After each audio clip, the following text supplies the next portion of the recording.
The Unfiltered Human on the Fringe episode 7. Resentment, bitterness in the bones, chronic frustration, sacrifice, powerlessness, and emotional bookkeeping, exploring how resentment forms, festers, and can be transformed into wisdom and self-respect. What begins as a quiet frustration can harden into something far heavier, something that seeps into the body, clouds the heart, and poisons the connection. This episode is about resentment, not the explosive kind, but the kind that lingers. The kind that grows silently when needs go unmet, when sacrifices go unrecognized, and when we keep showing up for people who stopped seeing us long ago. We'll explore how resentment forms in childhood through silenced emotions, how it expresses itself through chronic people-pleasing and emotional bookkeeping, and how it ultimately drains vitality from our bodies and our relationships. From powerlessness to passive withdrawal, from quiet bitterness to the collapse of once deep bonds, resentment tells us where we've stayed too long, given too much, or kept too quiet. But it also holds the key to transformation.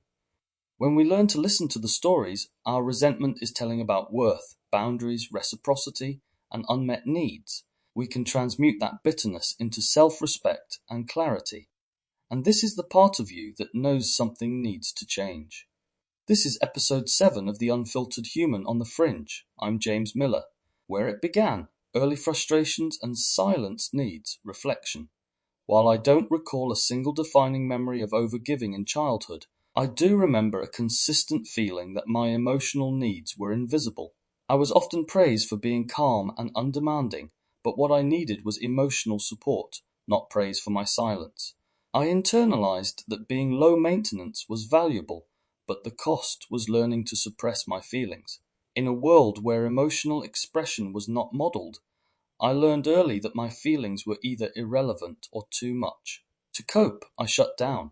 I became the one who didn't ask, didn't cry, didn't complain.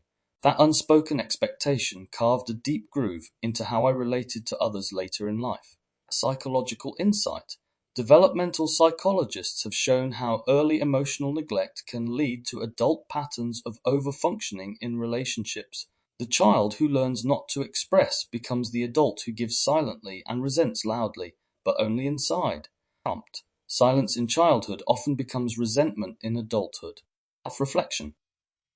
When did you first learn it was safer to keep your needs to yourself?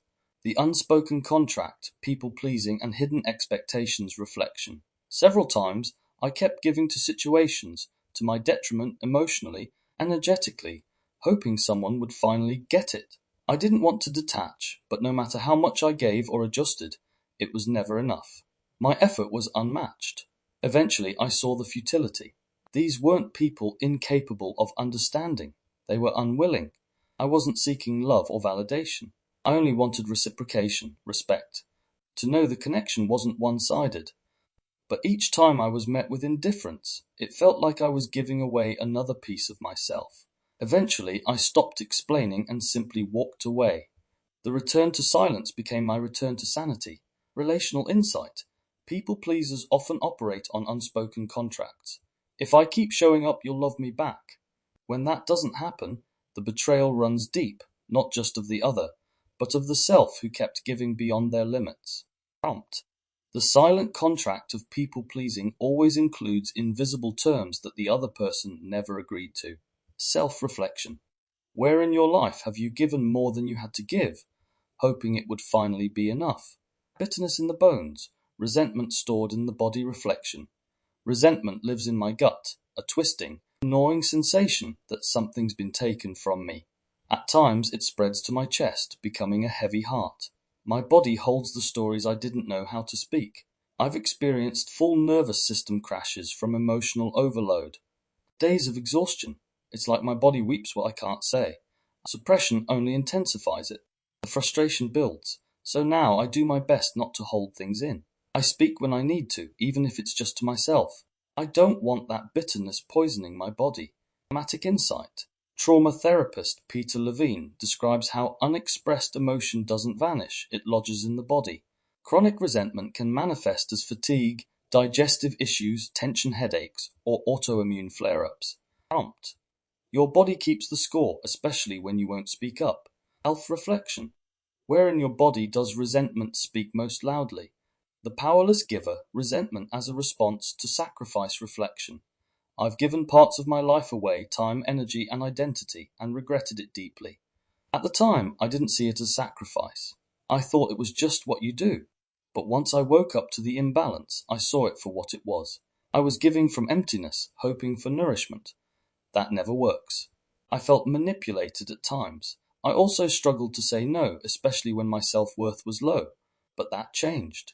Once I stopped pedestalizing others and saw myself clearly, I found the power to say no without guilt.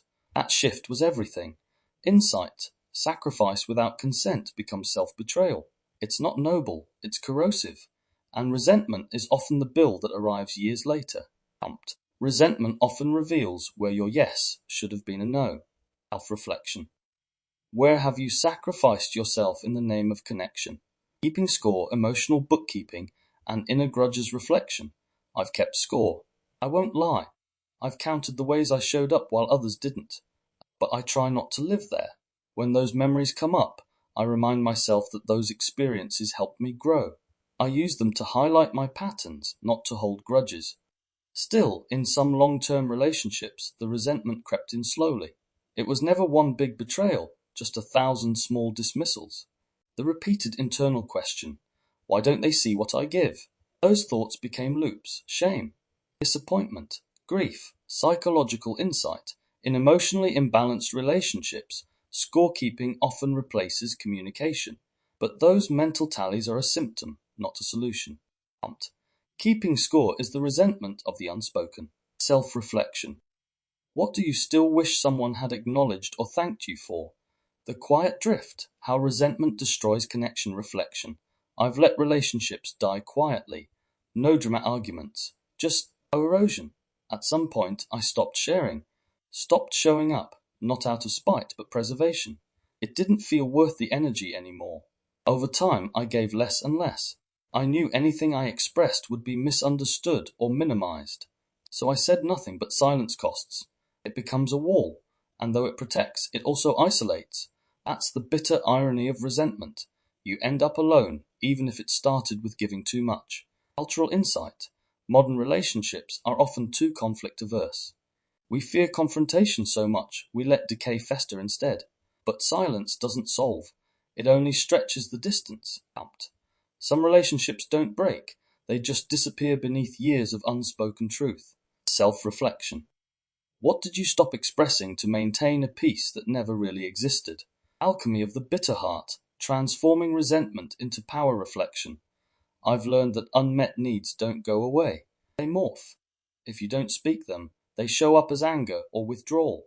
I now try to state my needs clearly and without guilt. If I'm not seen or heard, I walk away. Not to punish, but to protect. The first time I voiced my limits without shame, I felt immense relief. No second guessing. No self-abandonment, just peace. That, to me, is power. I don't need to explain myself to everyone. I just need to be honest, kind, and clear to myself. Empowerment insight. Resentment dissolves when self-respect rises. It's not about winning or losing. It's about refusing to betray yourself ever again. You don't need revenge. You need clarity, boundaries, and peace. Self-reflection. What would it look like to honor your limits without guilt or explanation? Final thoughts. Resentment is not a flaw. It's a signal. A whispered truth that something within you has been neglected. When we ignore it, it calcifies. When we listen, it can become a compass pointing us back to boundaries, to clarity, to the deep knowing that our energy is sacred. This episode has explored the silent contracts of people-pleasing, the hidden emotional toll of unreciprocated effort, and the bodily cost of self-abandonment.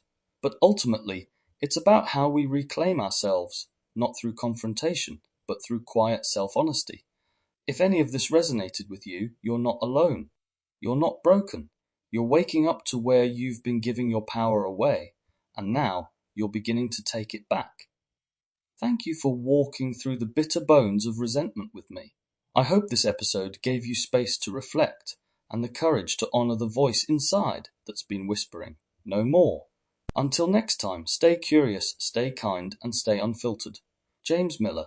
If you found value in today's episode, you may also be interested in my broader project, The Inversiverse, a series exploring the hidden architecture of perception, identity, control, and consciousness. Across 20 episodes, The Inversiverse dissects indoctrination, language, media manipulation, dark psychology, belief systems, and the evolution of self in the digital age. You can find all episodes of The Inversiverse on Facebook, YouTube, Rumble, and Substack by searching this place called Earth. These ideas aren't shared to convince you, but to invite you to think, feel, and perceive more consciously in a world designed to keep you distracted. Overview of The Inversiverse: a journey through the mirrors of mind, culture, and control. Episodes 1 to 3 introduce foundational ideas around indoctrination, perception, and manipulation. Episode 4 explores how language, symbols, and cultural norms are used to shape thought. Episode 5 investigates control systems, media narratives, and the illusion of choice. Episodes 6 to 7 dives into collective belief structures and the psychology of mass behavior. Episode 8 focuses on marketing, control theory, game theory, and critical thinking. Episode 9 covers love, relationships, human mating, gender dynamics, and red-blue pill ideologies. Episode 10 unpacks dark psychology, the occult, Satanism, and the dark triad personality types. Episode 11 The Simulated Self examines identity, ego, and the rise of post-human consciousness. Episode 12 The Spell of the Mind inquires into language, illusion, and physiology of thought. Episode 13 Conscious Seduction journeys through persuasion, propaganda, and the unseen forces of the mind. Episode 14 The Myth of Sanity sheds light on madness, genius, and the edge of perception. Episode 15 The Algorithmic Mind probes influence, identity, and invisible architects. Episode 16 The Noise of Knowing reveals overload, obsession, and the age of infinite information. Episode 17 Belief Machines delves further into language, desire, and the engine of reality. Episode 18 Submerged Signals examines how the unseen shapes the self. Episode 19 The Alchemy Within Traces, Food, Frequency, and the Forgotten Intelligence of the Body. Episode 20 Encoded Flesh scrutinizes and opens up to the forgotten language of the body, DNA, and biological consciousness.